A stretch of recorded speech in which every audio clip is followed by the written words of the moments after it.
par rapport à l'entrée au masjid.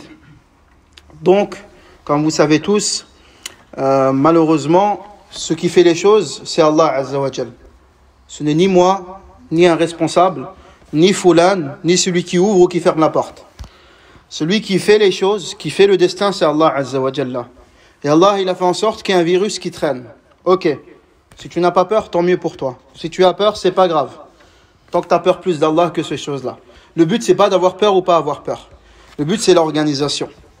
Walhamdulillahi Rabbil Alamin. La mosquée, elle est ouverte par la grâce d'Allah Azza wa Jal, parce que c'est Allah, il a voulu. Ce n'est ni moi, ni le responsable, c'est par la volonté d'Allah Azza wa Jal. Allah, il inspire à quiconque le souhaite. Et si Allah, il a décidé que la mosquée, elle est ouverte, ainsi que 2 ou 3 encore à Strasbourg, c'est parce qu'il y a un grand khir à propager. Allah Ta'ala, il veut pas encore que toutes ces mosquées ferment dans la totalité. Mais s'il y a des gens qui veulent forcer le qadar, le destin d'Allah Azza wa Jal, à travers le fait, à travers leur mécontentement, là, ça va pas le faire par rapport à Allah Azza wa Jal. Et je pars d'un point de vue spirituel. Je ne suis ni éducateur ni autre. Walakin Allah Ta'ala nous apprend à observer une conduite exemplaire, surtout entre nous. Surtout entre nous. Parce que souvent on entend des personnes qui, subhanallah al-azim, subhanallah, essayent de forcer le passage alors qu'ils sont venus en retard. Mes frères, le prophète sallam, il a donné un hadith, il est clair. On ne va pas argumenter shar'iyan ou shar'an. Il a donné un hadith, il est clair.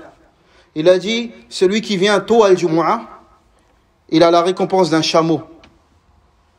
Ou plusieurs d'ailleurs. La deuxième vague d'une vache. La troisième vague d'une brebis. La quatrième vague, etc., etc., jusqu'à la dernière vague, un œuf de poule. Et wallahi, j'ai compris ce hadith pendant le Covid. Ça fait plus de 15 ans que j'étudie les hadiths. J'ai compris ce hadith-là pendant le Covid, en fait. Naam.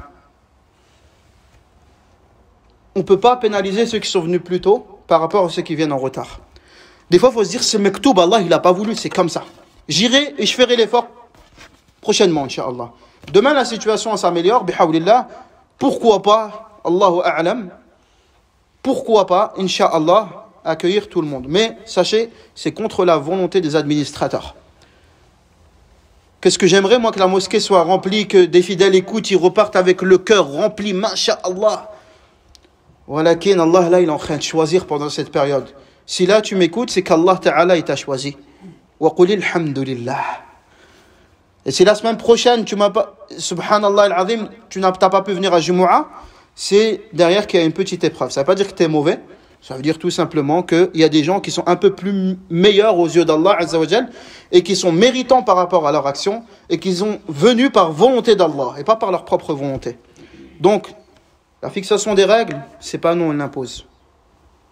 La fixation des règles, elle est imposée dans le pays, ok? Allah Ta'ala nous l'impose par rapport à quoi? À notre foi. À nous d'observer cela. Et je ne réprimande personne ici présent. Ô combien Allah sait que le jugement ne fait pas partie de notre personnalité.